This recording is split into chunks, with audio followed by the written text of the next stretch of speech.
बाबा, आप आज गर्मा गर्म पानी पूरी बनाकर तैयार रखना। आज मेरे साथ सौम्या भी आएगी शाम को आपके हाथ की पानी पूरी खाने। हाँ हाँ लाडो, आज तुम दोनों सहेलियां कॉलेज से लौटते वक्त मेरे ठेले में आना। मैं तुम दोनों के लिए गर्मा गर्म पानी पूरी बनाकर खिलाऊंगा। हाँ। मेरे प्यारे बाबा।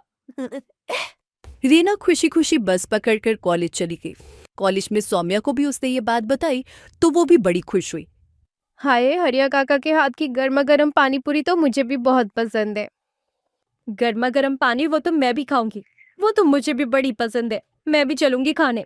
ठीक है, फिर तुम दोनों चलना। शाम को रीना अपनी दोनों सहेलियों के साथ अपने बाबा के ठेले पर आ जाती है। हरिया बीच बाजार में गर्मा गर्म पानी पूरी बनाकर बेचता था। इस तरह की पानी पूरी शहर में कोई नहीं बेचता था, इसलिए कुछ अलग नाम सुनकर सभी उसके ठेले पर पानी पूरी खाने जरूर आते। धीरे धीरे रीना भी अपने बाबा से गर्मा गर्म पानी पूरी बनाना सीख गई। ऐसे ही समय बीतता जाता है।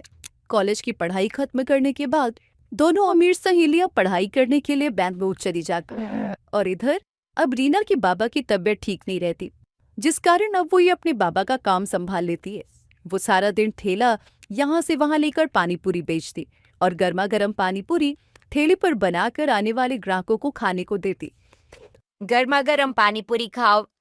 गर्मा गर्म पानी पूरी एक बार खाओगे बार बार आओगे। आइए आइए, गर्मा गर्म पानी पूरी। कुछ साल और बीत गए और अब निधि और सौम्य की शादी दो सगे भाइयों से हो गए। उनके पति भी अमीर घर से ही थे। वो दोनों उन दोनों का खूब ख्याल रखते। इधर रीना को अपनी दोनों सहेलियों की याद तो आती, लेकिन उसके पास उन दोनों का फोन नंबर भी नहीं था कि वो उनसे कांटेक्ट कर सके। कुछ समय बाद रीना भी अपने बाबा के इलाज के लिए दिल्ली आ जाती है। अब वो वहीं एक झोपड़ी में रहकर अपने माँ बाबा दोनों का ख्याल रखती, साथ ही अपनी गर्मा गर्म पानी पूरी का ठेला लगाती। इधर निधि और सौम्या के पतियों का ट्रांसफर भी दिल्ली हो जाता है। फिर एक रोज सौम्या चलो, आज मैं तुम सबको पानी पूरी खिलाने ले चलता हूँ। तुम सबको तो पता ही है दिल्ली खाने पीने के लिए कितनी मशहूर है। हाँ हाँ, फिर तो सभी चलते हैं, बड़ा मजा आएगा। वो सभी सुखीराम पानीपुरी वाले की पानीपुरी खाने खान मार्केट चले जाते हैं, जिसे खाकर सौम्या कहती है, मुझे तो यहाँ की पानी पूरी बिल्कुल पसंद नहीं आई। हाँ सौम्या, और खाकर तो देखो। सौम्या बिल्कुल ठीक कह रही है, वो स्वाद नहीं है इसमें। हमें नहीं खानी और पानी पूरी। पानी पूरी तो हरिया काका और हमारी दोस्त रीना बनाती है, लेकिन पता नहीं अब वो कहाँ है। कमाल है, इतनी बढ़िया तो है। खैर, मैं तो एक प्लेट और खाऊंगी। ऐसे ही समय बीतता है। फिर एक रोज यार निधि, पता नहीं अपनी दोस्त रीना कहाँ होगी, कैसी होगी। कॉलेज छोड़ने के बाद उससे कभी मिलना ही नहीं हुआ। हाँ यार, मुझे भी उसकी बड़ी याद आती है। एक बार जब कानपुर गई थी अपनी कजिन की शादी में तो उसके घर भी गई थी, लेकिन वहां ताला लगा हुआ था। काश वो हमें फिर मिल जाए। ऐसे ही समय बीता। एक रोज सौम्या का पति अंकित, सौम्या, कल मेरे ऑफिस के एक क्लाइंट की शादी है, तुम सबको भी वहां चलना है। हाँ, इसीलिए तुम दोनों भी रेडी हो जाना। और माँ और प्रीति भी साथ चलेगी। उसने बार बार रिक्वेस्ट की है कि सबको पार्टी में साथ लाएं। अच्छा ठीक है, हम सब तैयार रहेंगे। निधि, तू वो पर्ल्स मेकओवर वाले को अभी से बुक कर ले। ठीक है, मैं आज ही फोन कर देती हूँ। फिर अगले दिन वो सभी शादी में तैयार होकर चले जाते हैं। वो एक काफी बड़ी पार्टी थी, जिसमें तरह तरह के स्टॉल लगे हुए थे। वो दोनों एक तरफ खड़ी थी, तभी उनकी ननद प्रीति आती है।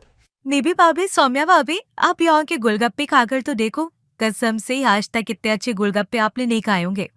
अरे नहीं प्रीति, हमें नहीं खाने। वो सच कह रही है बहू, तूने यहाँ के गोलगप्पे खाए ना तो तू अपनी उस दोस्त के गोलगप्पे भी भूल जाएगी, जिसकी तुम दोनों तारीफ करती फिरती हो।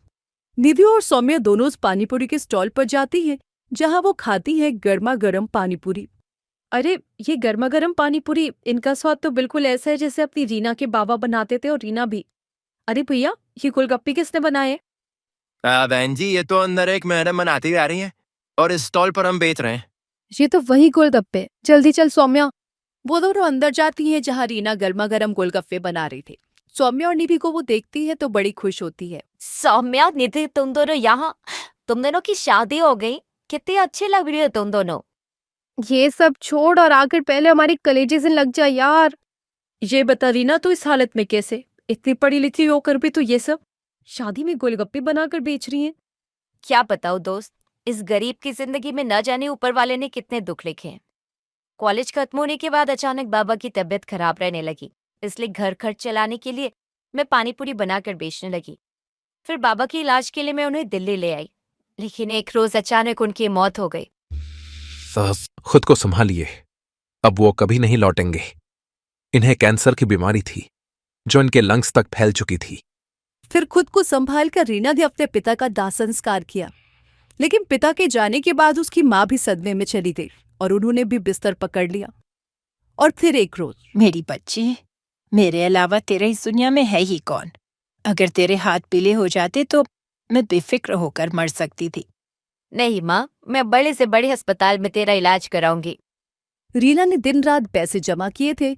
उसके पास जो भी थोड़ी बहुत जमा पूंजी थी वो सब माँ के इलाज में खत्म हो गई। साथ ही कुछ पैसा कर्ज पर उठाती है, लेकिन वो भी खत्म हो जाता है। और इन सब के बाद भी वो अपनी माँ को नहीं बचा पाई। तो भी मुझे छोड़कर चली गई माँ। अब मैं अनाथ हो गई। मैं किसके भरोसे रहूंगी? अब मैं थकी हारी काम से आऊंगी तो कौन मेरे सर पर प्यार से हाथ फेरेगा माँ? कौन? उस दिन के बाद मैं अकेली दिल्ली की सड़कों पर गर्मा गर्म पानी पूरी बनाकर बेचने लगी और अपना पेट पालने लगी और शादी ब्याह के ऑर्डर भी लेने लगी। तू मत रो रीना, अब तो अकेली नहीं है। तेरे पास तेरी ये 2 सहेलियां यानी कि बहनें। अब से हम तेरा खूब ख्याल रखेंगे। हाँ चलो, तुम्हें सबसे पहले अपने ससुराल वालों से मिलवाते हैं। वो दोनों रीना को अपने ससुराल वालों से मिलवाती है और सारी बात बताती है। अब वो सौम्या को अपने घर में ही रहने के लिए कमरा दे देते हैं। साथ ही उसके लिए एक बड़ी दुकान भी खुलवा देते हैं जिसमें वो गर्मा गर्म पानी पूरी बनाकर बेचती है। अब उसका काम और भी अच्छा चलने लगता है और कुछ ही दिनों में वो खुद का रेस्टोरेंट खोल लेती है।